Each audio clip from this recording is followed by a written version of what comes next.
Bumabalik ang infographics para itanong ang mga mahihirap na tanong na hindi kayang harapin ng Komite ng Siyensya ng United Nations. Ano ang mangyayari kapag tumigil ka sa pagbabate? Mula sa pagiging parang bida hanggang sa pagbabago ng mga hormone, lumalabas na ang biglaang pagtigil sa pagbabate ay maaaring magdulot ng kaguluhan sa iyong isipan at katawan.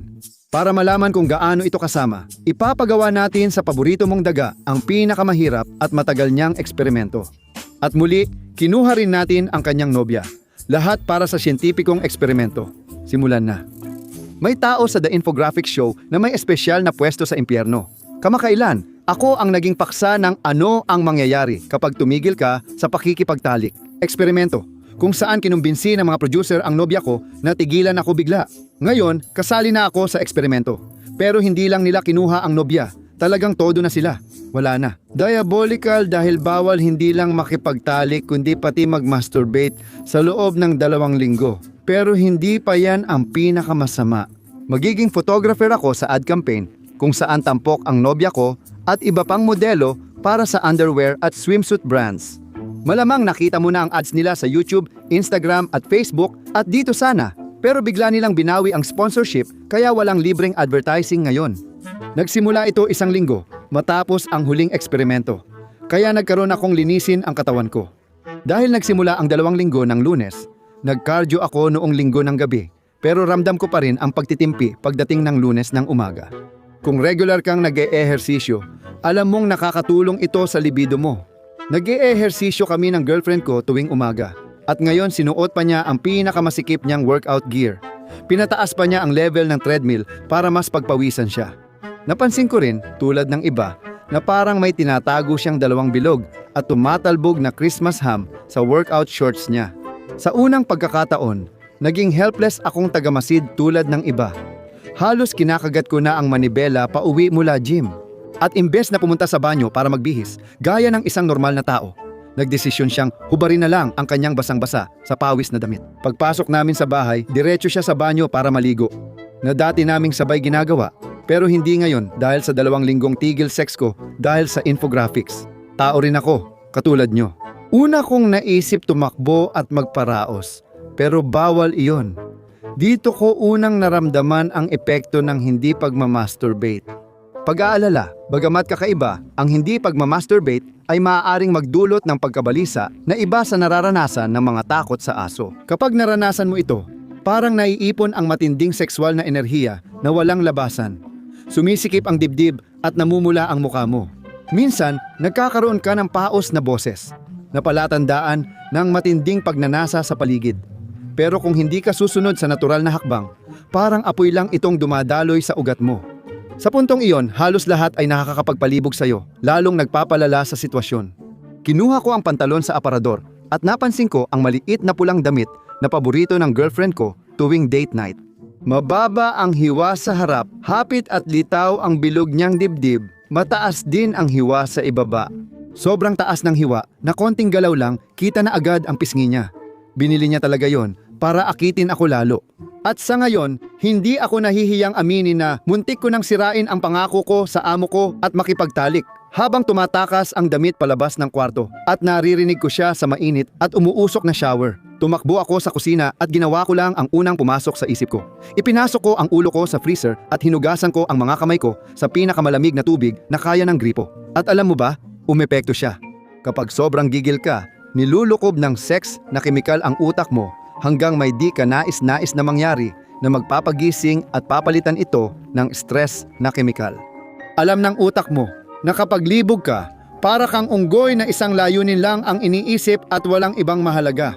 Pero kailangan ng ebolusyon na mabuhay ka, kaya nilagyan ka nito ng parang safety mechanism. Isipin mong 1,000,000 taon na ang lumipas at isa ka sa mga unang inapo ng tao na parang unggoy. Malapit ka nang makakuha ng prime, isang Homo erectus na buti, isa sa mga pinakamasarap sa buong savana. Punong-puno ng sex hormones at kemikal ang utak mo. Pinapataas ng dopamine ang motibasyon at kasiyahan mo. Habang ang norepinephrine ay nagpapalakas ng sexual na pagnanasa, focus at enerhiya. Kaya naman nagiging sobrang tutok ka sa isang bagay, sa totoo lang. Samantala, ang oxytocin at vasopressin ay nagdudulot ng attachment sa kaakit-akit at matuwid na relikyang tuminid na kasama mo sa pagwasak ng damuhan. Tinatawag itong sex fog, kung saan napupunta lahat ng atensyon mo sa primate na gusto mong makatalik. Parang attention surplus disorder. Ngunit biglang may narinig kang kaluskos sa damuhan. At natutunan mo na sa evolusyon na iugnay iyon sa Dinophilus o yung saber-toothed na pusa. Sa kabutihang palad, naglalabas ang utak mo ng halo-halong kemikal, kabilang na ang epinephrine at norepinephrine. Ang epinephrine o adrenaline ay kasama ng norepinephrine sa iyong sistema. Nalipat ang atensyon mo sa kaligtasan, kaya nakalimutan mo ang tungkol sa monkey clam na halos nakuha mo na. Ang biglang malamig na buhos ng tubig ay sanhi ng banayad na kemikal na reaksyon sa katawan, kaya malakas ang tugon ng utak. Ano ang nangyayari at delikado ba ito? Yung pakiramdam pagkatapos nun ay tinatawag na post-nut clarity. Pero wala talagang siyentipikong pangalan dito. Parang dapat meron, di ba? Dahil kontrolado ko na emosyon ko, pinalayas ko ang mapanuksong babae sa kwarto sa pagtakip ng mata at mabilis na tumakbo sa banyo para maligo ng malamig na tubig. Hamon ito at lalo pang mahirap. May background ako sa photography at ang trabaho namin ay hindi naman nangangailangan ng matinding kasanayan. Kinukunan ko lang ng litrato ang nobya at ibang modelo sa puting psych stage habang naka-underwear at swimsuit. Sa unang araw ng susunod na 3 araw, pilit kong kinaya pero sobrang sensitibo ako. Pag uwi, pakiramdam ko puputok ako sa kahit anong haplos, kaya ipinagbawal ko iyon. Mag-isa siyang natulog sa kwarto, ako sa sala. Hindi ko kailangan yon. Si Jezebel tinutokso ako sa gabi sa pagdikit ng kanyang Christmas hams. Malinaw na nag-i-enjoy siya sa sadistikong eksperimento dahil na ilalabas niya ang sexual frustrations niya kahit na sa akin niya nilalabas lahat. Dati kaming nag-shoot ng girlfriend ko. Minsan para sa sining o sa mga brand na namodelan niya. Kapag mas mapangahas ang mga shoot, nakasanayan ko nang hilahin siya palayo sa kalagitnaan. Para sa isang pribadong 5 minutong konsultasyon, bihira akong makatapos ng buong shoot, kung hindi man. Hindi ako madalas magmalasakit sa ibang modelo sa trabaho, pero kakaiba talaga ang babaeng ito. Parang bumalik ako sa pagiging 2 anyos na unang beses makakita ng malaswang magazine. Totoo, ganoon din ang nararamdaman ko. Kapag tumigil ka sa pagjajakol at walang ibang paraan mailabas ang init, lalo pang tumataas ang libog mo kaysa bumaba. Maaaring magkakaiba ang karanasan ng bawat isa, pero para sa marami, mas nagiging malibog pa sila kaysa dati, na may saysay naman kung iisipin mo sa pananaw ng ebolusyon. Sa totoo lang, isa ka lang parang puppet na gawa sa laman na nakaprogram para gumawa pa ng ibang puppet na gawa sa laman, kaya kung hindi ka gumagawa ng ganoon, magsisimula nang mag-demand ang utak mo na gawin mo yon. Kaya mas lalo kang nakakaramdam ng libog. Hindi pwedeng isama si girlfriend sa pribadong konsultasyon, hindi lang dahil may ibang katrabaho, kundi dahil sa nakakainis na eksperimento. Kaya natutunan kong laging magbanyo at ilublob ang ulo ko sa malamig na gripo. Kahit maghilamos ako, kulang pa rin para sa pangangailangan ko. Ang nakatulong lang ay ang tuluyang paglublob. Pakiramdam ko naging teenager ulit. Maging ang pag-uga ng kotse sa lubak ay ramdam kong hindi maganda. Sa bahay, hindi rin tumulong si girlfriend. Gumagawa siya ng hindi angkop sa YouTube na noon ay pwede niyang ikasunog sa steak 400 taon na ang nakalipas. Parang alon ang damdamin ko. Pero sa dulo ng unang linggo, gumaan na ang pakiramdam at nakapag-focus ako kaya nakagawa ng bagong script. Nilinis ko pa nga ang buong bahay mag-isa. Nang naghanap ako ng siyentipikong paliwanag tungkol dito, natuklasan ko na ang pag-iwas ay maaaring magdulot ng regulasyon ng dopamine. Kung madalas kang nakikipag-tug of war sa iyong cyclops, hindi regular ang pagtaas ng dopamine, lalo na kung paulit-ulit mo itong ginagawa araw-araw. Hindi man ito kasing lala ng pag-abuso sa painkiller, maaari pa rin itong makaapekto sa utak mo. Maaaring makaramdam ka ng masama kapag sobra ang paglalaro ng pocket pinball buong araw.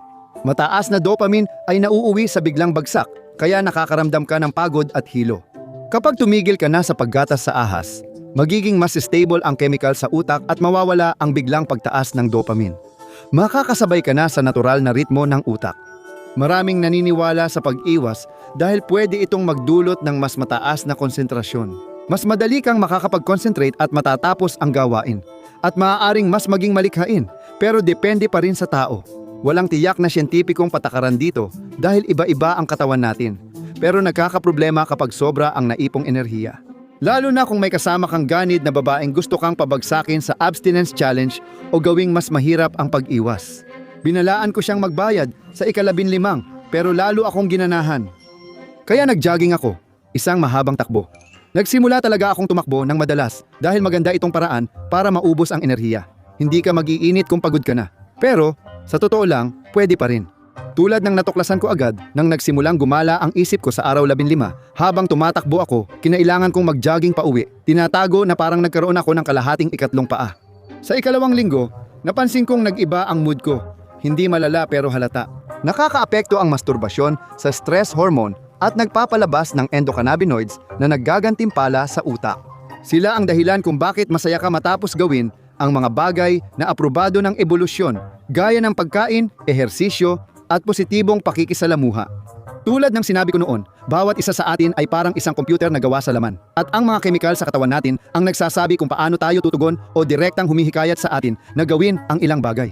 Gaano ka talaga kalaya magpasya kung ginagantimpalaan ka ng katawan ng mga kemikal tuwing gumagawa ka ng mabuti para sa sarili mo? Ito ang nagtutulak sa kilos ng hayop at nagbigay tagumpay sa ebolusyon ng marami. Kung ginagantimpalaan ng hayop ng magandang pakiramdam sa ginagawa niya, mainam na ipagpatuloy niya ito.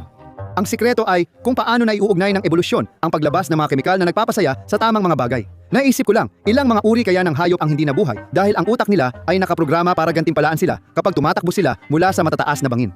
Dapat kang magpasalamat na bunga ka ng maraming sablay at tanga na chemistry. Nalaman ko mula sa isang akademikong kakilala na ang pabago-bago kong mood ay hindi lang dahil sa kakulangan ng sex o pagbabate. Tulad ng napag-usapan, tuwing may sex, naglalabas ang utak ng oxytocin at dopamine na mahalaga sa bonding. Ang oxytocin o love hormone ay tumutulong magdulot ng tiwala at lapit sa kapareha. Pinapalakas ng dopamine ang kasiyahan at lalim ng intimacy. Ang sex ay nakakatulong dito kapag nasa tamang konteksto. Kung makikipagtalik ka sa di mo mahal, kahit maraming oxytocin, di ka maniniwalang mahal mo siya. Kapag nakipagtalik ka sa mahalaga sa'yo, ang chemical na ito ay maaaring kasing addictive ng droga. Yun ang naging problema ko, hindi lang dahil nagpo-produce ako ng mga chemical na ito sa pakikipagtalik o pagbabate. Ang totoo, naputol ako mula sa mismong pisikal at psikolohikal na pakiramdam ng pagiging malapit sa taong pinakamahal ko sa buong mundo. Sa sobrang lalim ng ugnayan, kahit pagbabate ay maaaring magdulot ng bahagi ng tunay na epekto na iyon. At hindi ko man lang nararanasan iyon, ang pagkawala ng pisikal na pakiramdam ng pagiging minamahal ay talagang nagpapababa ng mood ko. Kung naranasan mong makipaghiwalay sa mahal mo, ganun din ang epekto. Buti na lang, mas magaan ito dahil alam kong pansamantala lang, pero nakakatuwang makita kung gaano katotoo ang epekto nito sa akin. Mahirap ang 2 linggo, pero ipinakita nito sa akin na may totoong benepisyo ang pagpipigil. Ipinakita rin nito na mas malalim pala ang pagkakabanding namin ng girlfriend ko kaysa sa inaakala ko. Kailangan ko talaga si girlfriend sa buhay ko. Kapag wala siya, parang hindi maayos ang isip ko at may siyensya akong patunay dyan. Panoorin mo na ang sex addiction. I-click mo na lang ang isa pang video.